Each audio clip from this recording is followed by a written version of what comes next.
Hello out there, all you wonderful people. This is Andre, the Game Idea Guy. Thank you once again for lending me your time at your ear, listening into another Gamer's Thoughts discussion. This one probably won't take me very long because this is a simple and quick discussion that is covering the cost of Nintendo Switch Online Expansion Pass. Now, I will say right off the bat, personally, I don't think that the Expansion Pass needs to have the Animal Crossing content tied to it, or it should have an option so that you can get it with it or without it. So take $10 off of each version of the Expansion Pass, make it $40 for the individual and $70 for a group. For people that may not be interested in having the Animal Crossing DLC or that just don't mind purchasing it separately, that should be the case. But the Expansion Pass is currently $50, $49.99 for a single person, or $80, $79.95 for a group of 7, I believe. So I get why people are upset, because that is a huge leap from what you were paying before. Before it was $20 and $35. So I can understand that that's a little bit more than double on the increase on both of those, as to why people are very antsy and not wanting to pay for it. But now hear me out on this. If you do the Expansion Pass as a group of 7, that's $11.42 per month. Not per month. Per year, per person. Which boils down to somewhere between 95 and 96 cents per month per person. So you're paying less than $1 a month per person if you decide to go ahead and do the group deal. And then you just have each individual person pay the main account holder their $11.42, and it will be fine. That's your cheat code for this. This is how you get everything, and you don't have to pay a lot for it. Now, I will also say that Nintendo did have the Virtual Console for the Wii and the Wii U, which had a lot of these games on it. They were available readily as long as you purchase the games. This method is cheaper. It's cheaper to purchase, but in the long run, it does yield them more money because it is a reoccurring subscription. It's just how it is. And everybody's been saying that they want them to have their own Netflix, or they want them to have their own Game Pass style service. This may just be the start of that. I know it doesn't look all that great. I'm not even going to lie on that. It does not look great.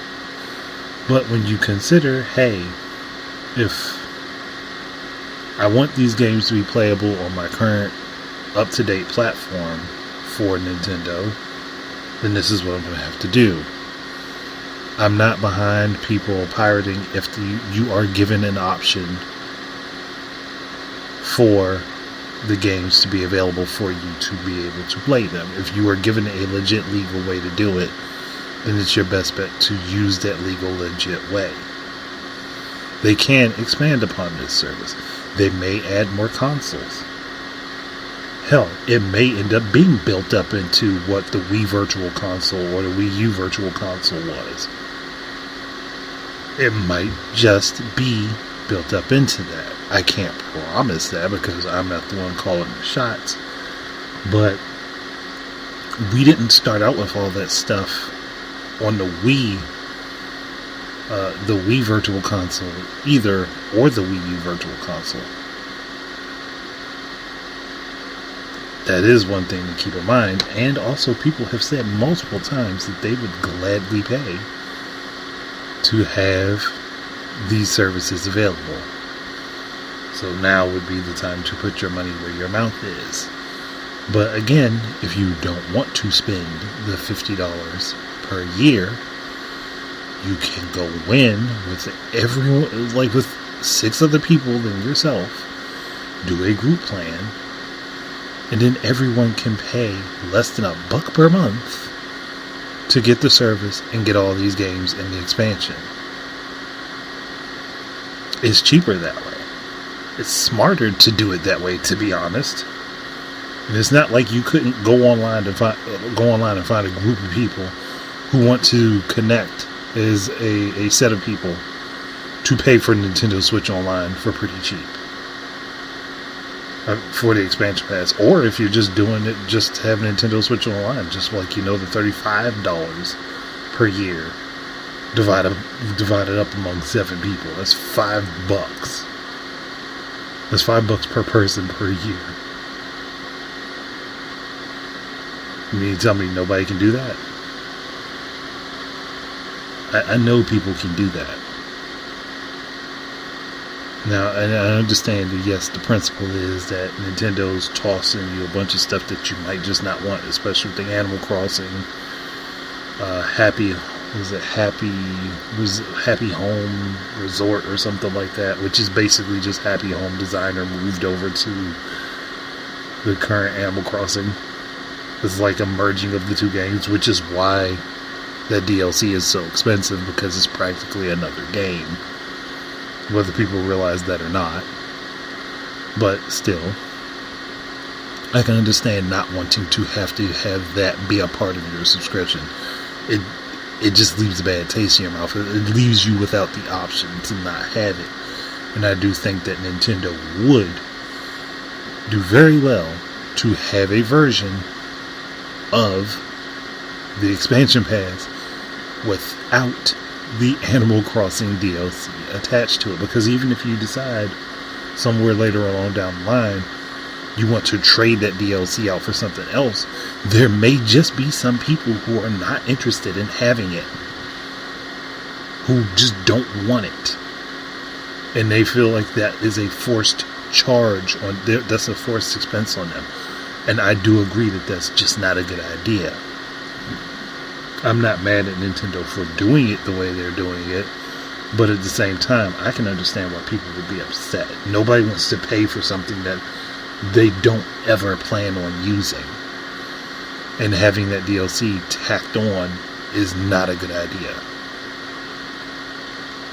Now, if they had it set up so that you could add in, a new version of Miiverse,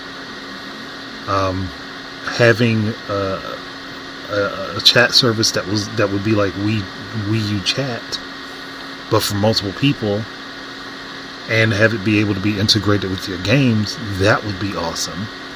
I do think that those would be expenses that would be blended in, that nobody would be agitated at seeing be there, and that would be happy to have it. Especially if they can make the promise of expanding the retro consoles that are available through the service to, especially if they did Sega Saturn and Dreamcast,